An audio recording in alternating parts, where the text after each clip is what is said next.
السلام علیکم ورحمۃ اللہ۔ امید آپ سبھی حضرات بھی خیریت سے ہوں گے۔ آج میں ایمان بالآخرت کے تعلق سے کچھ ضروری بات کرنا چاہتا ہوں۔ اللہ تبارک و تعالیٰ نے قرآن کریم میں ایمان باللہ کے بعد سب سے زیادہ زور ایمان بالآخرت پر دیا ہے۔ اس کی وجہ یہ ہے کہ اگر دل کے اندر آخرت کا عقیدہ محفوظ ہو اور آخرت کا عقیدہ بیٹھ جائے تو پھر زندگی گزارنے کا انداز الگ ہو جاتا ہے، اور اگر یہ عقیدہ کمزور پڑ جائے تو پھر انسان کو گناہ کرنے سے کوئی اور چیز نہیں روک سکتی ہے۔ اگر آخرت کا عقیدہ دل کے اندر بیٹھ جائے تو پھر ان کا چلنے کا انداز، اٹھنے کا انداز، گھر کا انداز، باہر کا انداز، سب انداز الگ ہوتا ہے۔ لیکن جب یہ آخرت کا عقیدہ کمزور پڑ جائے تو پھر انسان ڈاکو بنے گا، لٹیرا بنے گا، ظالم بنے گا، ستمگر بنے گا، اور پتہ نہیں کیا کیا بن کر کے سامنے آئے گا۔ جس کے دل کے اندر آخرت کا عقیدہ بیٹھ جائے ان کی زندگی کیسے گزرتی ہے، میں ایک واقعہ آپ کو سنانا چاہتا ہوں۔ ملک اصفہان کا ایک مشہور بادشاہ سلطان ملک شاہ، اس کا واقعہ بہت مشہور ہے۔ یہ ایک مرتبہ جنگل شکار کرنے کے لیے گئے اور وہاں شکار کرنے میں مشغول تھے۔ قریب کے اندر رہنے والی ایک بیوہ عورت تھی جن کے پاس ایک گائے تھی، اور ان کے دودھ کی وجہ سے اس کے دودھ سے ان کے 3 بچوں کی پرورش ہوا کرتی تھی۔ بادشاہ کے فوجی نے اس گائے کو ذبح کر کے کباب بنا کر کے سبوں نے مل کر کے کھا لیے۔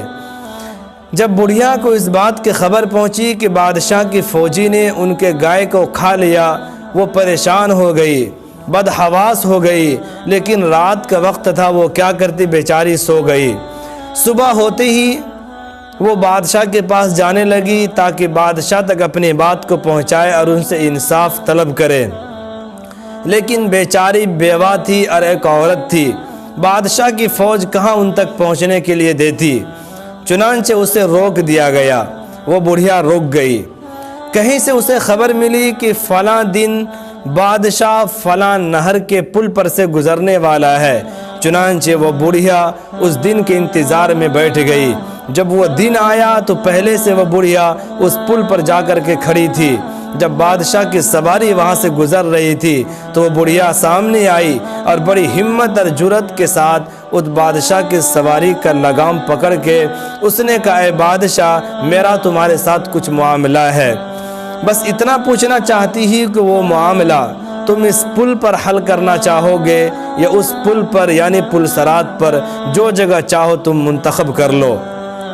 جب پل صراط کا لفظ بادشاہ نے سنا تو سناٹے میں آ گیا۔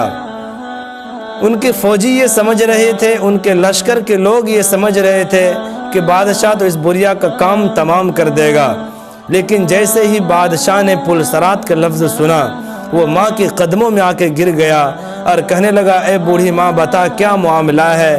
پل صراط پر فیصلہ کرنے کی میرے اندر ہمت نہیں، جو بات ہو یہیں پر حل کر لو۔ چنانچہ اس بڑھیا نے پورا واقعہ بیان کیا۔ اس بادشاہ نے اپنے لشکروں کو بہت ڈانٹ ڈپٹ کیا اور ایک گائے کے عوض 70 گائے ادا کرنے کا حکم دیا۔ چنانچہ جب بادشاہ نے اسے 70 گائے دے دی تو وہ بڑھیا خوشی خوشی وہاں سے لوٹ گئی۔ اس واقعے سے ہمیں یہ سمجھنا ہے کہ وقت کا بادشاہ اتنا طاقتور، جب ان کے سامنے آخرت کا ایک لفظ آیا پل صراط کا تو وہ سناٹے میں آ گیا اور اس ماں کے قدموں میں گر گیا۔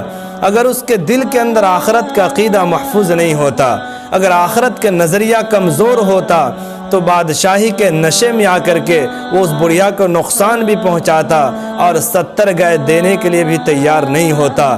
لیکن وہ ایمان بالآخرت کا نتیجہ تھا کہ وہ بڑھیا کے قدموں میں گر کر کے ان سے معافی مانگا اور ایک گائے کے عوض 70 گائے دے کر کے معاملہ کو رفع دفع کر دیا۔